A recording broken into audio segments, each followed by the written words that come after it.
नमस्कार। आज हमारे पास एक काफी दिलचस्प ब्यौरा है। एक स्कूल में नवरात्र उत्सव मनाया गया उसका।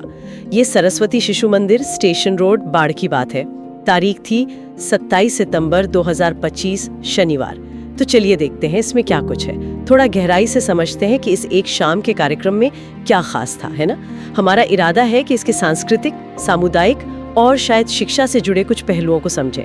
पहली चीज जो नजर आती है वो ये कि छात्रों ने, मतलब जिन्हें वहाँ भैया बहन कहा जाता है, उन्होंने नौ दुर्गा के 9 स्वरूपों की रचना पेश की और साथ में गरबा डांडिया नृत्य भी हुआ। सुनने में तो काफी रंगीन लग रहा है।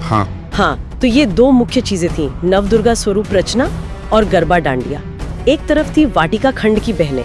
अब ये वाटिका खंड ये क्या हो सकता है? शायद स्कूल का प्री प्राइमरी या किंडरगार्टन सेक्शन। मतलब बहुत छोटी बच्चियों ने दुर्गा जी के 9 रूप मंच पर दिखाए। सोची जरा, नन्ही बच्चियां देवियों के रूप में, और दूसरी तरफ थे मंदिर खंड के भैया बहन। अंदाजा है कि ये शायद थोड़ी बड़ी क्लास के छात्र होंगे। इन्होंने पेश किया पारंपरिक गरबा और डांडिया। तो एक तरह से छोटे बच्चों ने भक्ति वाला पक्ष दिखाया और बड़ों ने उत्सव और उल्लास वाला। ये भी इंटरेस्टिंग है। वेशभूषा पर भी जोर था, ऐसा लग रहा है पढ़कर। वाटिका खंड की बहनें तो नवदुर्गा के स्वरूप में ही थीं।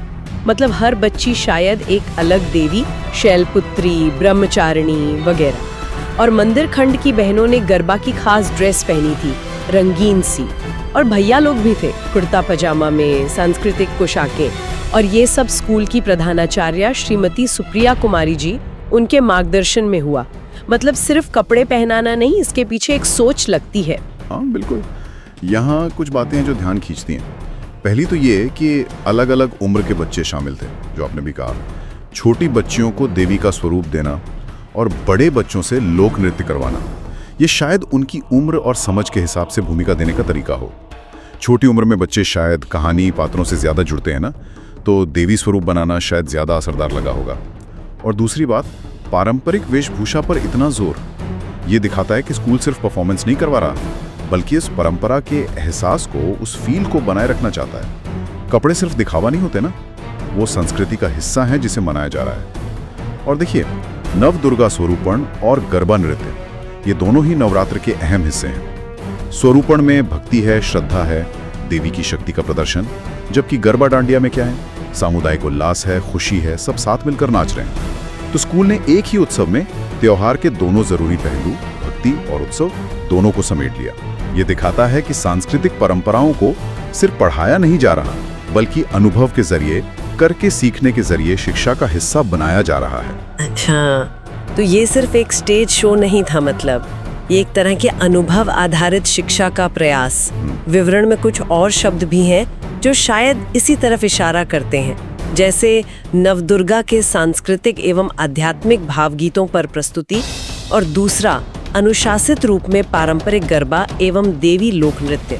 ये भावगीत और अनुशासित रूप क्या बताते हैं? ये शब्द बहुत महत्वपूर्ण है, सही पकड़ा आपने। सांस्कृतिक एवं आध्यात्मिक भावगीत का मतलब है कि जब बच्चियां देवी स्वरूप में थीं, तो शायद पीछे गाने ऐसे चल रहे थे या गाए जा रहे थे जो सिर्फ मनोरंजन वाले नहीं थे। उनमें उन देवियों की कहानी, उनका महत्व या कोई आध्यात्मिक संदेश था। ये चीज प्रस्तुति को एक गहराई देती है। सिर्फ सुंदर दिखना ही नहीं, उसके पीछे का भाव वो भी जरूरी है। और इसी तरह अनुशासित रूप में पारंपरिक गरबा एवं देवी लोक नृत्य ये बताता है कि ये बस यूं ही नाचना नहीं था। गरबा और डांडिया पारंपरिक लोक नृत्य हैं। उनके अपने स्टेप्स होते हैं, फॉर्मेशन होते हैं, एक लय होती है। अनुशासित रूप का मतलब हो सकता है कि बच्चों ने इसे ठीक से सीखा और उसी पारंपरिक तरीके से पेश किया। ये अनुशासन और परंपरा के प्रति सम्मान दिखाता है। ये सिर्फ मौज मस्ती से आगे बढ़कर कला और संस्कृति के प्रति एक संजीदा रवैया है। तो हाँ, ये एक सामान्य स्कूल फंक्शन से कहीं ज्यादा संजीदा और गहरा प्रयास लगता है। ये तो दिलचस्प बात है। अनुशासन और भाव, ये शब्द पूरी तस्वीर बदल देते हैं।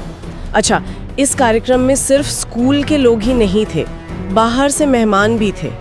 जिक्र है कि शहर के जाने माने डेंटिस्ट श्री पुरुषोत्तम कुमार वो मुख्य अतिथि थे, और स्कूल के अभिभावक प्रतिनिधि श्री अरविंद कुमार सिंह वो भी थे, और इनके अलावा भी कई पेरेंट्स आए थे। अब सवाल ये है कि इतने सारे बाहरी मेहमानों और पेरेंट्स की मौजूदगी का क्या असर पड़ता होगा ऐसे कार्यक्रम पर। क्या इससे सिर्फ भीड़ बढ़ती है या इसका कोई और महत्व भी है? नहीं, सिर्फ भीड़ बढ़ना नहीं, बाहरी मेहमानों का आना, खासकर जब वो समुदाय के जाने माने लोग हों, जैसे यहाँ डॉक्टर साहब का जिक्र है, और अभिभावकों की उपस्थिति, ये बहुत मायने रखती है। सबसे पहले तो ये स्कूल और स्थानीय समुदाय के बीच एक पुल बनाता है, दिखाता है कि स्कूल सिर्फ अपनी चार दीवारी में बंद नहीं है, बल्कि समाज का हिस्सा है और समाज उसे महत्व देता है। और सोचिए, जब शहर के लोग और पेरेंट्स आते हैं तो बच्चों का हौसला कितना बढ़ता होगा। उन्हें लगता है कि उनकी मेहनत को पहचान मिल रही है। सिर्फ उनके टीचर्स ही नहीं, पूरा समुदाय उन्हें देख रहा है, सराहा रहा है। दूसरी बात, ये कार्यक्रम को एक सामाजिक स्वीकृति, एक महत्व देता है। ये सिर्फ स्कूल के अंदर की बात न रहकर एक छोटा मोटा सामुदायिक उत्सव बन जाता है। और स्रोत में जो माहौल बताया गया है, आनंद, उत्साह एवं अध्यात्म भाव से भरा हुआ एक सुंदर सांस्कृतिक समा बन गया था। ये माहौल बनाने में इन मेहमानों और अभिभावकों की ऊर्जा, उनकी उपस्थिति का भी योगदान होता है। उनकी तालियां, उनकी तारीफ बच्चों के लिए बहुत मायने रखती हैं। दर्शक नहीं थे, हो सकता है कार्यक्रम की तैयारी में भी उनका किसी न किसी तरह का सहयोग रहा हो, चाहे बच्चों को तैयार करने में या इंतजाम में मदद करने में। ये सामुदायिक भावना को और मजबूत करता है। तो मतलब मेहमान और अभिभावक सिर्फ दर्शक नहीं थे, बल्कि उस पूरे माहौल और अनुभव का एक जरूरी हिस्सा थे।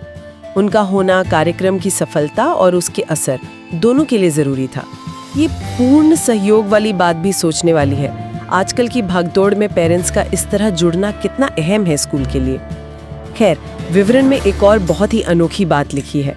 बताया गया है कि गरबा नृत्य के बाद जो नन्ही बहनें नवदुर्गा के स्वरूप में थीं, उनकी सम्मान आरती की गई। आरती? हम तो पूजा में भगवान की आरती करते हैं, यहाँ बच्चियों की आरती? इसका क्या मतलब हो सकता है? ये थोड़ा चौंकाता भी है। हाँ, ये वाकई एक बहुत गहरा और प्रतीकात्मक कदम है।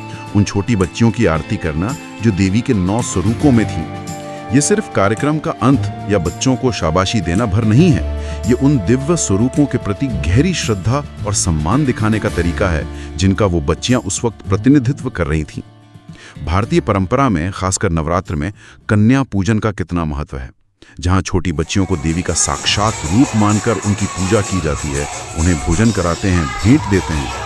ये सम्मान आरती उसी भावना का एक रूप लगती है। ये क्रिया उस पूरे उत्सव के आध्यात्मिक पहलू को बहुत मजबूती देती है। यहाँ उन बच्चियों को सिर्फ परफॉर्मर या स्टूडेंट की तरह नहीं देखा जा रहा, बल्कि उन्हें श्रद्धा और सम्मान का पात्र माना जा रहा है, क्योंकि वे उस समय देवी स्वरूप में हैं। ये दिखाता है कि स्कूल परंपराओं को सिर्फ निभा नहीं रहा, बल्कि उनके गहरे अर्थ को समझकर उसे कार्यक्रम का हिस्सा बना रहा है। ये परंपरा श्रद्धा और आधुनिक शिक्षा के बीच एक बहुत सुंदर तालमेल बनाने की कोशिश है, जहां मूल्यों को, आस्था को कला के जरिए जिंदा किया जा रहा है और बच्चों को उसका अनुभव कराया जा रहा है। ये सिर्फ देखना नहीं, बल्कि उस श्रद्धा का हिस्सा बनना है।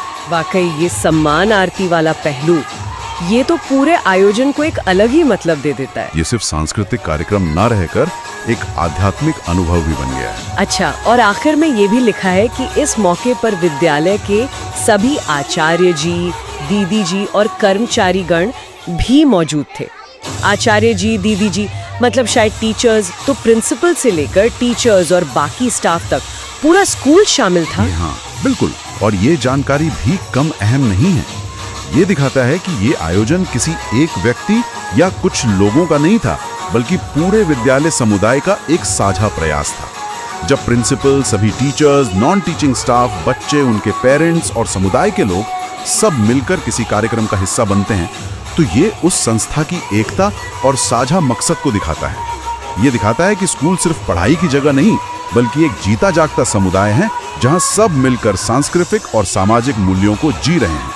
सोचिए, जब बच्चे देखते हैं कि उनके टीचर्स और बाकी स्टाफ भी उतने ही जोश से शामिल हैं, तो उनमें भी अपनेपन की भावना और उस आयोजन के प्रति गंभीरता बढ़ती है।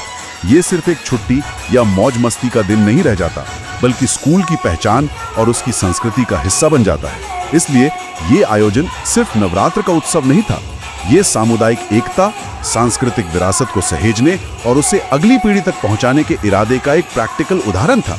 पूरा स्कूल एक टीम की तरह काम कर रहा था। तो अगर हम इस पूरे विवरण को समेटें, तो सरस्वती शिशु मंदिर में हुआ यह नवरात्र उत्सव कई परतों वाला आयोजन था। जी। ये सिर्फ नाच गाना या कोई फैंसी ड्रेस कंपटीशन जैसा नहीं था। इस स्रोत से जो तस्वीर उभरती है वो है सांस्कृतिक प्रस्तुतियों का संगम, जिसमें भक्ति और उल्लास दोनों थे।